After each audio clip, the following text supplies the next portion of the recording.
참 좋으신 예수님, 오늘도 이 아침에 일어나서 제일 먼저 예수님께 인사드리며 이 하루를 시작합니다.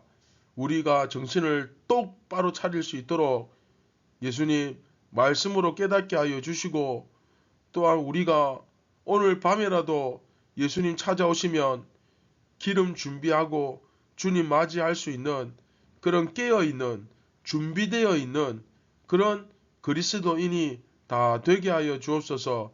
우리 아이들이 어릴지라도 그 믿음은 분명히 성장할 줄 믿습니다. 그 믿음은 분명히 은혜로 주신 줄 믿습니다. 우리 아이들 오늘도 흔들리지 않고 예수님께 꼭 붙어있는 그런 귀한 하루 되게 하여 주옵소서. 우리를 구원하신 예수님의 이름으로 기도드립니다. 아멘. 안녕하십니까 선한 제자교회 친구들 여러분, 2024년 2월 29일 목요일 아침이 밝아오고 있습니다. 정말 시간 빠르죠. 벌써 2월이 또 끝나고 이제 내일부터 3월이 시작되는데, 자, 오늘부터 39번째 이야기, 마음과 마음이 소통하는 예배라는 제목으로 14장 13절부터 19절까지 우리 함께 볼 텐데, 오늘 첫 시간이죠. 영과 마음. 영은 뭐고 마음은 뭘까? 마음은 여러분 많이 들어보셨잖아요. 그렇죠? 그래서 영과 마음이라는 제목으로 고린도전서 14장 13절부터 15절 우리 함께 보면서 경건의 시간을 시작하겠습니다. 자, 여러분, 우리 고린도전서 앞에서부터 지금까지 어떻게 쭉 이어져 왔는지 이야기를 한번 기억해 보셨으면 좋겠습니다. 자, 바울이 상당히 길게 이야기하면서 이 방어 문제를 이야기했습니다. 그래서 화면 보시면 본론 2의 3번 예배의 질서, 이 부분에서 사실 제일 많이 나오는 게 방언 문제거든요. 은사. 그렇죠? 그래서 이 예배의 질서 문제를 다루면서 은사 이야기가 나오는데 11장, 12장, 13장, 14장 무려 4장이나 나옵니다. 자, 신학적 주제를 따라서 사부, 세상에 속하지 않은 교회. 자, 이 카이아스티스 트럭처 동심원 구조를 보시면 우리가 C- 은사 부분 14장 1절부터 25절 여기를 지금 하고 있는데, 사실은 11장 그쵸, A부터 앞에서부터 계속 나왔던 얘기죠. 그렇죠? 그래서 12장 1절에서 비록 이제 은사 문제가 나오고, 그리고 이제 앞에 예배와 관련해서 옷차림 문제 나왔고 기억나죠? 그렇죠? 그 다음에 성만찬, 그 다음에 은사 문제 나오고, 그 다음에 그 중에 최고는 뭐다? 사랑이다. 사랑에 대해서 핵심을 이야기하고, 또 다시 오늘 이번 이야기에서 또 계속해서 은사 문제를 이야기하고 있습니다. 사실은 이제 방언 문제죠. 그래서 사실은 이게 한마디로 이야기하면 되게 단순합니다. 예배 시간에 방언하지 마라, 그 얘기예요. 그런데 이 짧은 간단한 이야기를, 그쵸? 공적으로 사람들이 다 모여있는 자리에서, 그런 자리에서는 예언을 할 일이고, 예언이 뭡니까? 가르치는 말씀이라 그랬죠. 너 내일 아침에 하늘에서 우박이 떨어질 거다. 너 일주일 뒤에 넘어져서 코가 깨질 거다. 이게 예언이 아니고, 말씀으로 다른 사람들을 가르치는 것이 예언입니다. 그래서 공적으로 모여있는 자리에서 예배 시간에 예언을 할 것이지 방언하지 마라. 방언은 우리가 알아들을 수 없는 말이잖아요. 근데 방언으로 시끄럽게 떠들면 됩니까? 안 됩니까? 그렇죠. 안 되죠. 그렇죠. 그러니까 이 방언은 누군가가 통변해 줄 수 있는 통역 어떤 뜻인지 해석해 줄 수 있는 사람이 있으면 하고 없으면 하지 마라. 이제 그 얘기하는 거예요.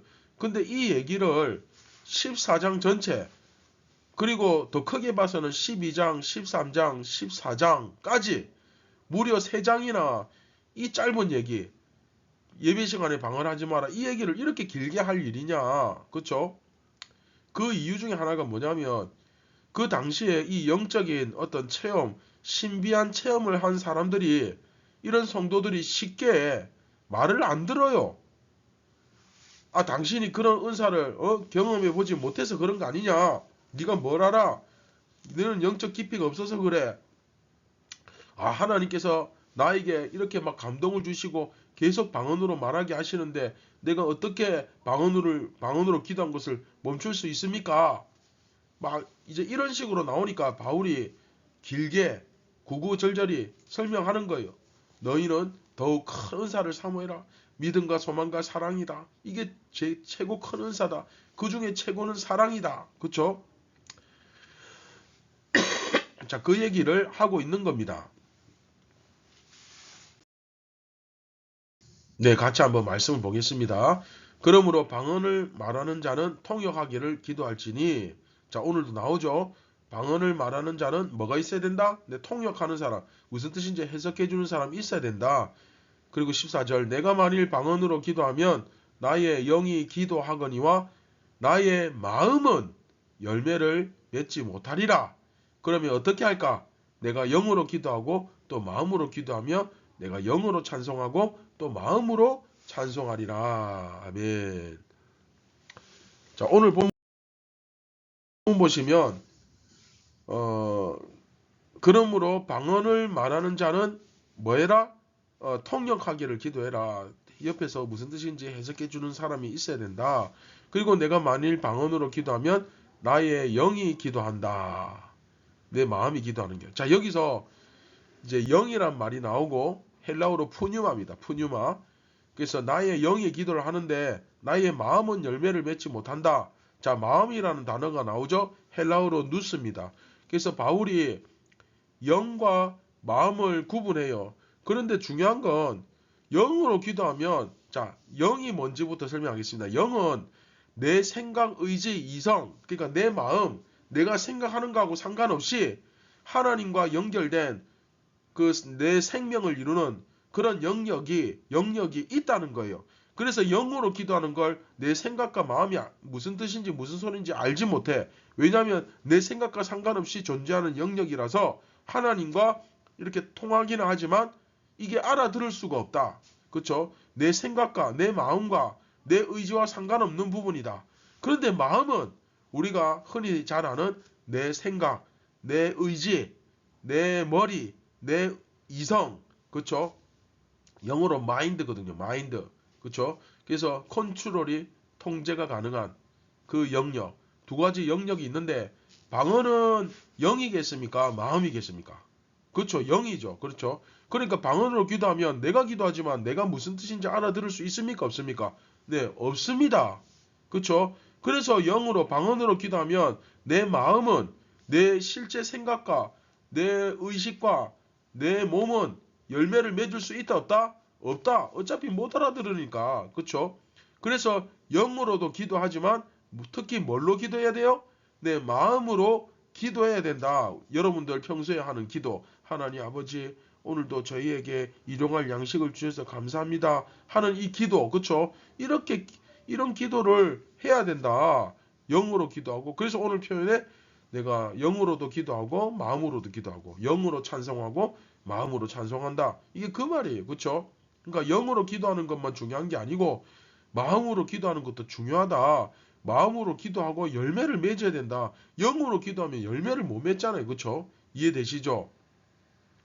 그러니까 이게 사실은 바울이 고린도 교회 성도들의 영적인 수준이 젖먹이에요. 젖먹이. 그 젖먹이에 불과하다 보니까 사실은 달래고 있는 거예요. 설득시키고 있는 거예요. 얘들아, 그래, 너희들 참 기도 열심히 하네. 그런데 영으로만 기도하면 안 돼. 마음으로 기도해야 돼. 영으로 기도하면 누가 알아듣겠어. 그리고 열매를 맺지 못하잖아. 다른 사람한테 무슨 도움이 되겠어. 다른 사람을 위해서 기도할 때도 마음으로 기도해라. 이렇게 막 달래고 있는 거예요. 자, 말씀을 맺도록 하겠습니다. 여러분, 이렇게 고린도 교회 성도들의 신앙이 젖먹이에 불과하니까 바울이 이렇게 길게 설명할 수밖에 없는 거예요. 이들이 영적으로, 신앙적으로 정말 잘 성장했다면 바울이 이렇게 길게 이야기할 필요가 없습니다. 그렇죠? 그리고 더욱 중요한 것은 이들이 아직 신앙이 어리다 보니까 어른이 애 다루듯이, 여러분 아이들 특징이 뭡니까? 여러분 특징이 뭐예요? 자기가 해야 할 일은 안 하고 하고 싶은 것만 하잖아요. 그러니까 성도로서 마땅히 해야 될 일도 많은데 그냥 자기 하고 싶은 방언하는 거예요. 다른 사람이 어떻든 간에, 예배가 어떻게 되든 간에. 그쵸? 이거 아직 어리죠. 근데 정말 성장하고 성숙하고 수준이 높아지면 어떻게 됩니까? 다른 사람을 배려하고 생각하고 좀 더 생각을 깊이 있게 할 수 있겠죠. 맞습니다. 오늘 말씀은 사도 바울이 고린도 성도들에게 이렇게 이야기하는 거예요. 얘들아, 제발 생각 좀 하고 살자. 너희들만 생각하지 말고. 그렇죠? 그러니까 여러분도 마찬가지입니다. 여러분들이 목사님 늘 이야기하죠. 하고 싶은 것만 하는 게 경건이 아닙니다. 경건은 자기가 해야 할 일을 먼저 하는 거예요. 그 책임감이 있는 성도잖아요. 그렇죠? 그러니까 오늘도 마찬가지. 오늘도 여러분들이 여러분 하고 싶은 것만 찾아서 하지 말고 오늘 내가 가장 먼저 해야 될, 그렇죠? 딱 일어나면 예수님께 인사하고 기도하고 그리고 딱 씻고 옷 입고 딱 앉아서 경건의 시간 하고 그리고 밥 먹고 하루 일과를 시작하는데 하루 종일 오늘 들은 말씀 이것을 생각하면서 예수님을 내 마음속에서 밀어내지 말고 떠나보내지 말고 예수님과 함께 하루 오늘 온종일 생활하는 거, 그쵸? 그리고 말하고 행동하고 할 때 그 말 속에서, 여러분 행동 속에서 예수님이 나타나야 된다 했잖아요. 그쵸? 그런 사람이 어떻게 그렇게 쉽게 거짓말하고, 그쵸? 다른 사람 피해주고 배려하지 못하고 이렇게 살 수는 없잖아요. 그쵸? 그래서 바울이 제발 생각 좀 하고 살아라. 이렇게 이야기하고 있는 거예요. 그래서 오늘도 우리의 신앙이 처음 예수 믿을 때는 그럴 수 있어요. 그러나 이제 1년, 2년 또 새해가 바뀌어서 벌써 또 2024년 아닙니까? 그러면 여러분들의 신앙이 이제 젖먹이가 아니라 유치원생이 아니라 초등학생, 중학생 수준은 돼야 될 거 아닙니까? 그렇죠? 이제 신앙이 좀 더 자라갈 수 있도록 1학년에서 2학년으로, 2학년에서 3학년으로 조금씩 성숙하고 단계별로 성장할 수 있도록 그렇게 우리 같이 기도했으면 좋겠습니다. 자, 다 같이 말씀을 기억하면서 우리 같이 기도합니다. 참 좋으신 예수님, 우리 선한제자교회 친구들이 다 함께 계속 젖먹이 신앙, 아직 걸음마도 떼지 못한 기어다니는 신앙이 아니라 엄마 젖만 먹고 있는 신앙이 아니라 이제 좀 자라게 하여 주시고 그리고 다른 사람을 좀 생각하고 좀 더 배려하고 그리고 정말 이 교회라는 이 공동체를 생각하며 서로 좀 더 성숙해져서 배려하고 섬기고 사랑하는 모습들이 나타나게 하여 주시옵소서. 오늘도 우리의 말과 행동 속에 예수님의 모습이 나타나기를 원합니다. 우리에게 용기를 주시고 굳센 믿음을 주시옵소서. 우리를 구원하신 예수님의 이름으로 기도드립니다. 아멘.